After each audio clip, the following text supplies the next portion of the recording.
There's been a ton of dominant MasterChef winners, but if I had to truly pick the best of the best, it would have to be the winner of Season 7, Shaun O'Neale. Today, we'll be going through his entire run in Season 7 and see just what makes him so dominant and stand out from other dominant winners. Be sure to hit that subscribe and like button to support these MasterChef videos. And with that, here is the full story of Shaun O'Neale. Season 7 of MasterChef will be very interesting in terms of how the cast was decided. As for this season, 40 of the best home cooks in America were brought to the MasterChef kitchen. However, they will compete against another person to make it onto the official cast. So that means even if you produce a good dish that would usually earn you a white apron on previous seasons, if the person you competed against simply produced a better dish, then you'll still be going home anyway. So you can't just be good here, you have to be great, and even then nothing is guaranteed. And believe it or not, Shaun would be a part of the last pair to compete against each other, as he would go up against James in a battle of Las Vegas. Again, maybe this is just a coincidence, but I think the producers wanted the people who had potential to not just be big characters, but go far in the competition to compete last, as that's just classic reality TV to have the final battle be a battle of Goliaths. Not only that, but James had that blue collar label next to him as a truck driver compared to Shaun's party lifestyle as a DJ, on paper making you think James would come out on top. But despite James producing a great dish and seeming like he would indeed be a big character, the judges simply could not overlook Shaun's dish, earning him the final white apron. You ready over there, Shaun? Rockin' and rolling, baby. Rockin' and rolling. Rock and roll, baby. Shaun, describe your dish, please. Tell me what you're doing. I'm gonna do a new school Vegas surf and turf lobster. I'm gonna top it with a nice hard-seared piece of foie gras. And I'm gonna get risky, and I'm gonna do a bone marrow beurre blanc. I wanna tie in the steak and the fish. The gamble of Vegas. I've been gambling all my life, chef. Beautiful. Nice. Let's go. Oh. What I have is a seared filet mignon, butter and herb poached lobster tail, and a hard-seared foie gras. It's Vegas, baby. You got that part right. Glamorous. Great sear on the fillet. What we're going to get in here? Medium rare, sir. That is cooked to perfection. Thank you, chef. You've nailed the lobster, and you've nailed the filet mignon. We both believe in both of you, but there's only one apron. The home cook that takes this apron and a place in MasterChef is... Congratulations.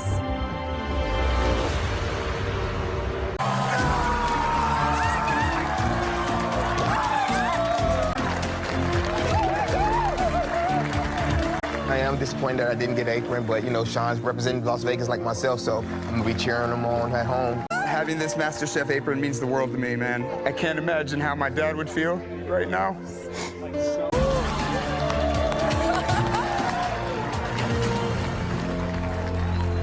And with that, Shaun is officially on the cast of 20. And again, just based on being one of the chefs that got his backstory and the fact that he was the last one to earn his apron, subconsciously makes you think he's already a favorite to win.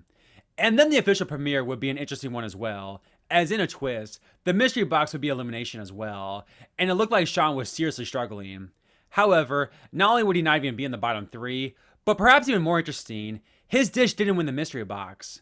Again, usually when something like this happens, the chef ends up having a bounce back top 3 dish. However, the fact that the show went out of its way to highlight Shaun possibly going home so soon, when in reality he likely was never in that much trouble, but at the same time didn't win the mystery box either, shows that they're trying to get the audience to rally behind him and make him an important character even on an episode where not much is happening to him, and there's 19 other characters they could possibly give time to as well, but chose Shaun instead. However, the following episode, Shaun would become a big time contender right away, as the cooks would get the chance to pick which team they would join, with a lot of cooks, including Shaun, opting to join Terry's team as opposed to the 20-year-old Nathan's team.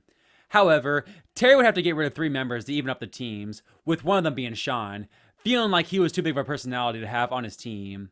However, with the 20-year-old Nathan unsurprisingly struggling as leader, Shaun will be the one to step up. The people who are going to pan sear the scallops? Let's talk about the dish first. Yeah. Let's do a blood orange vinaigrette with the scallops. I say corn soup. No, guys, stop. Nathan, don't yell at us, talk at us like we're I'm adults. trying to talk and you're talking over me, Shaun. No, we're not. The idea is the blood orange vinaigrette. DeAndre, you're supreme in some blood oranges. Do you want to wear this? Nathan, Please we're a stop. team. I don't think he knows how to speak to people in a situation like this. Everybody just relax, and we're gonna win this damn competition. Pull this off, put it back there in a bowl. I need to step up and take the lead and try to pull us out of this hole. If I leave this in the hands of Nathan, we're not gonna get a single dish out of the kitchen. Where's that vinaigrette? Shaun, I need you to stop. Nathan, watch out. Come here, look at me. He right now knows more what's going on. Blue Listen, team! Liz, trust me. Hey, can we get some passing there? Can we get some lemon juice in there? Can we Just sex it up a little bit? yeah, we'll try to make it better, Chef. You want to start over? No, we don't have time. Get me lamb. We got you. Here, somebody run these to Nathan, please. Blue team's really starting to pull together. Everyone's working really well together, and it seems like we may be able to pull out of this after all. Even though the blue team would still lose in the end, you have to give massive credit to Shaun for stepping up and giving them a chance, especially in this instance, as there would be no pressure test this episode, and the eliminated contestant would be decided by who did the worst in the challenge, and thus stepping up as a leader could put you in a very scary position. So if it wasn't obvious edit-wise that Shaun was already a big-time contender, now even the most casual fans have to take him seriously as a potential winner with this performance. The following episode would be a pretty quiet one for Shaun, a nice cool-down episode you could say. And then in the episode 6 lobster challenge, while he didn't have the best lobster, it would be good enough to pass and avoid the pressure test. However, the following episode, for the second straight time, despite not being a team captain, Shaun would step up as captain for the blue team once again. It wasn't as smooth this time though, as Brandy would call him out for putting honey on steak, which Ramsay agreed with. But nonetheless, Shaun would still lead the blue team to a dominant 77-24 victory over the red team. Simply insane leadership despite that not really meaning much in a competition like this. However, at the following $20 mystery box challenge, Shaun proved he could be a standout when it came to cooking food as well, winning his first mystery box of the season. What's the dish? Today we have a trout amandine with white wax beans and a light, fresh fish broth for you. It's a nice dish. Thank you very much, Chef. It's light, it's refreshing, it's crisp. I think the snap peas bring a nice earthiness to it. That is perfectly cooked trout. Thank you very much, Chef. I'd eat that every night. Thank you. Thank you very much, Chef. It's an honor. Thank you. The person who will get a huge advantage, the person whose dish will be featured in Family Circle magazine. Congratulations, Shaun. Well done. Not only is this obviously a great look for Shaun, but for winning the mystery box, he would get to choose which cooks would cook with what, with him actually giving the hard cuts to the weaker chefs, as he wanted to compete against the strongest chefs going forward. It may not be smart, but man, you gotta respect it. That would bring us into the top 12, where Shaun was unsurprisingly the first overall pick for Eric. However, this time, he wouldn't take over as leader. And go figure, this is where he would be on the losing team, and thus would have to compete in a 3-layer birthday cake elimination test. And in a similar case to the premiere, Shaun would look to be all but done for during the challenge. Except this time, the common trope would come to fruition, as he went from looking all but done for to producing the best cake of the night. Look at Shaun. Shaun's just falling apart. And all the frosting is melting. Oh my gosh, it's too warm. I'm done. Shaun's wiping his like he's wiping someone's backside. Buttercream keeps melting. Nope, I'm gone. Oh, no. Oh no. Going home anyway, so why not? I put the buttercream on way too early, and it's just melting all down the sides. Literally have a cake zombie sitting on my station, so I have to wait for my cakes to cool down for a few minutes. I am not letting this birthday cake take me down today. Shaun, come on now. Describe the cake, please. So today I did a raspberry sponge cake with blueberry and lemon buttercream. Visually, it looks beautiful. Let's get that right. Thank you very much, You know, Chef. this one really catches your eye. You've never been in a pressure test before, and so I thought you were going to buckle. But you got out of that zone and you got composed. A slice in the middle. Tell me what I'm expecting. And that's actually my main concern, because I think I put my buttercream on while the cake was a little too warm. Yeah. So, great cook on the sponge. Love the ratio of frosting on top. It's really good. Thank you, Chef. Love the blueberry, raspberry, the acidity. The decor on the side, beautiful. When you don't panic and you get a little bit more composed, you know, you're unstoppable. Thank you, Chef. Well done. Thank you very much, Chef. The best birthday cake of the night belonged to Shaun. Thank you. You are safe. Get on up there. Thank you. Thank you. What a comeback. Woo, Shaun. So again, who knows how much trouble Shaun truly was in, but even if he was, the editors could easily edit this bit of panic out. But again, they're trying to get the audience behind him and prop him up as a chef that can go from panicking to producing a stunning cake in a span of minutes. That would bring us into the final 11, where Shaun would once again be on the losing team, and would once again appear to be in trouble during the elimination challenge. However, this time, the edit wasn't playing it up, as his sausage dish was just average, but even then, he was never in really any danger of going home, as not only was he automatically saved due to Andrea failing to plate her dish in time, but even had she played it in time, Diamond had far and away the worst dish of the night, to the point where there might not even been a point of having the bottom two. I think the most important thing about this episode for Shaun would be that he would get into it with David during the pressure test, and keep this rivalry in mind going forward. However, despite this not really being that bad of an episode whatsoever, for Shaun's standards, it could be viewed as a bit of a letdown. But he would get right back on track the following episode, and produce the best elimination dish of the night. All right, Shaun, what's a dish? It's a New York strip bibimbap with sushi rice. I love the vibrant colors. I mean, this looks like something I would get at a Korean restaurant. You see that? Yeah. You definitely have some crispiness down there. Look at that. That is a sexy egg yolk. This is absolutely delicious. That kimchi sambal sauce that you had, fantastic. Keep going this way, and I guarantee you're gonna make it to the end. Oh, but if you think Shaun was done impressing the judges, you are sadly mistaken, as he would follow up having the best challenge elimination to having the best mystery box at the final 9, and automatically advancing into the top 8. Wow, awesome. Describe it for me. What we have is a red wine braised lamb, and then I did a balsamic reduction and those beautiful little baby tomatoes. When it hits your mouth, it just melts away. And that's what a really nice braised lamb belly should do. It's cooked beautifully. Tasting this dish shows that you're a front runner for a reason. Very nice job. I'm here to compete, chef. All right. The winner of this high-end mystery box challenge, Shaun. I knocked that one out of the park today. Great job, by the way. Thank you very much, chef. This means I'm the front runner. I'm the one that everybody's gunning after and everybody has to catch up to. Again, Shaun was not in any trouble whatsoever during the sausage challenge, but it wasn't up to his standards, and it's almost like he took offense to going from 100 to 95%, and immediately went back to his dominant ways to follow that up. However, in a bit of a hypocritical moment, after saying earlier in the season he wanted to compete against the best of the best going forward, he would change his strategy now that we were at the final 9, saving Eric, feeling like he was the weakest of the bunch, and wanting to take out a strong threat now. And say what you will about his change of heart, but this strategy worked out perfectly, as not only would Terry go home this round, literally arguably Shaun's biggest competition, but the man he saved this round in Eric would indeed struggle at the final 8, resulting in his elimination. That would bring us into the final 7, the biggest bump in Shaun's road this season, but even then, it wasn't really any fault of his own. After Brandy won the mystery box, her advantage would be she would get to choose the pairs for the relay pair challenge, and Brandy, wanting to get rid of Shaun, would pair him with the weak Nathan, who notoriously wasn't great under pressure.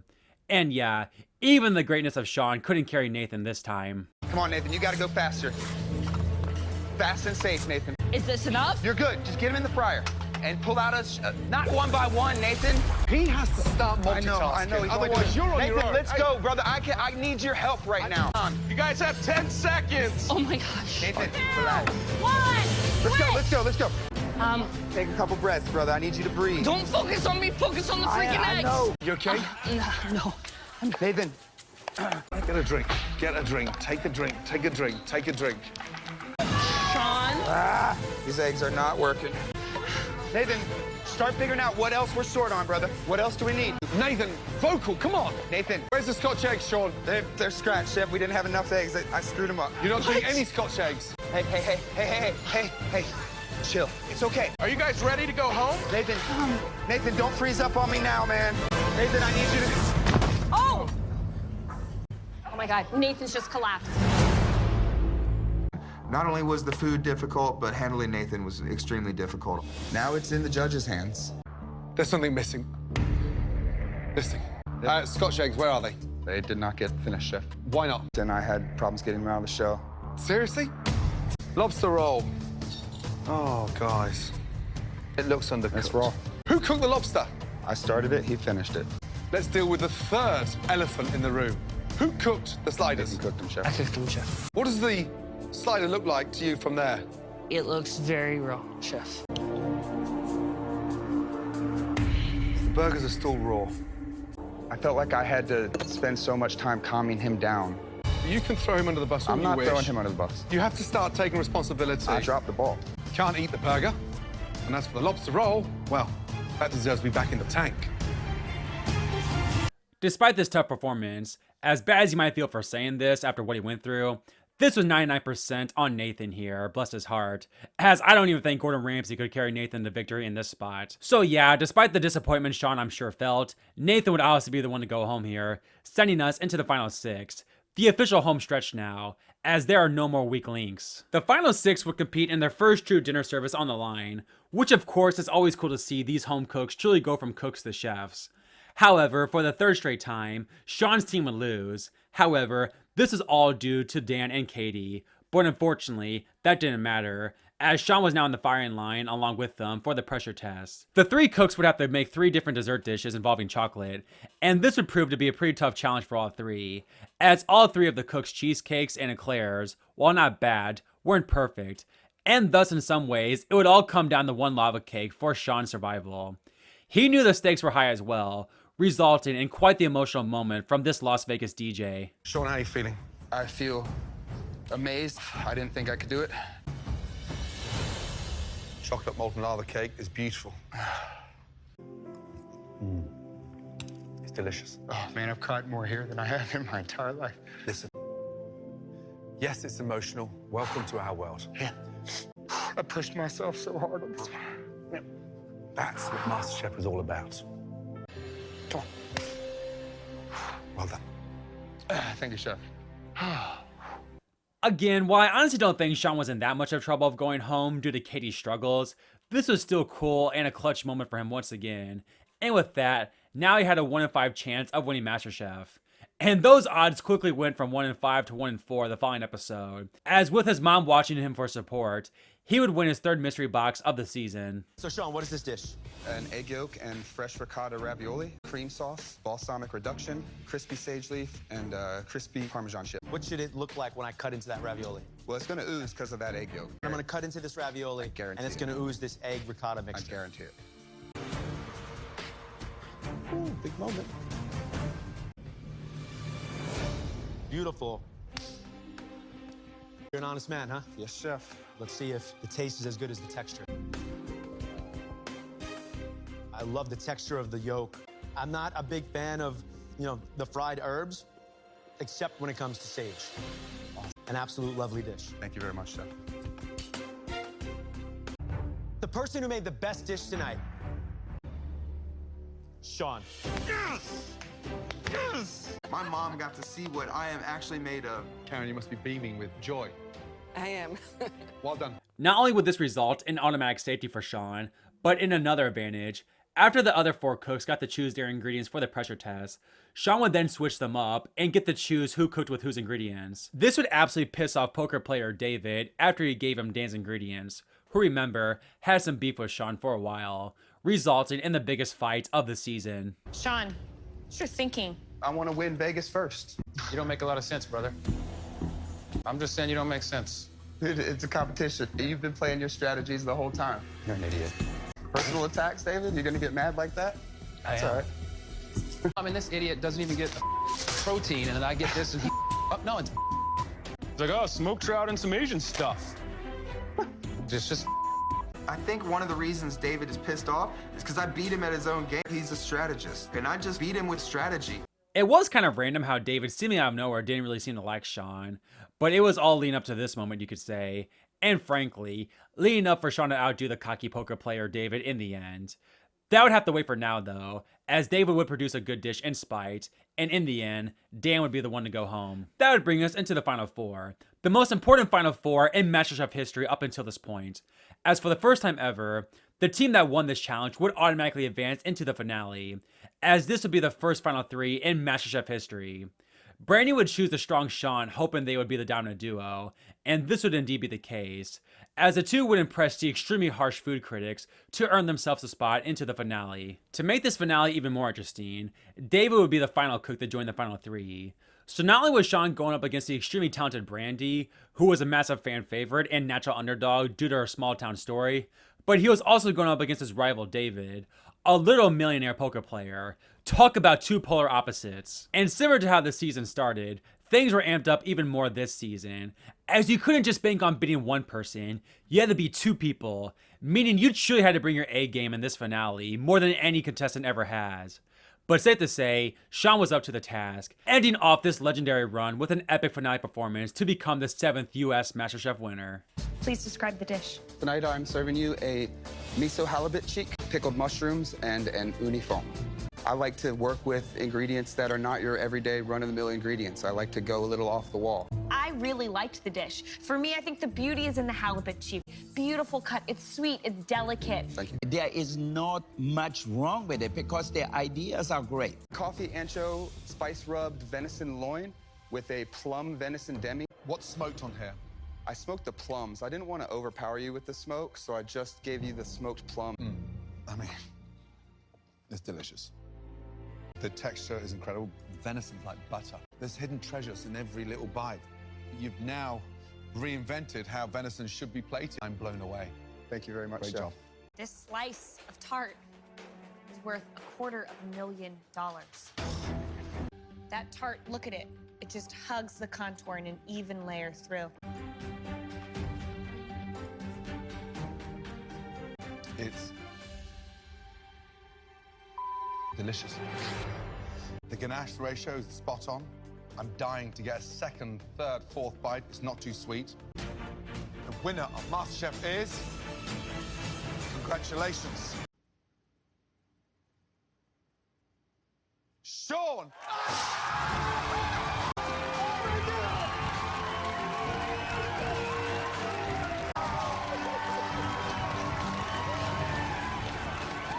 I just won $250,000. You know what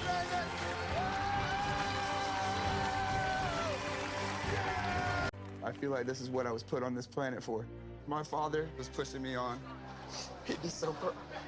Again, while some people may disagree, I truly think Shaun is MasterChef's best winner, or at least most dominant.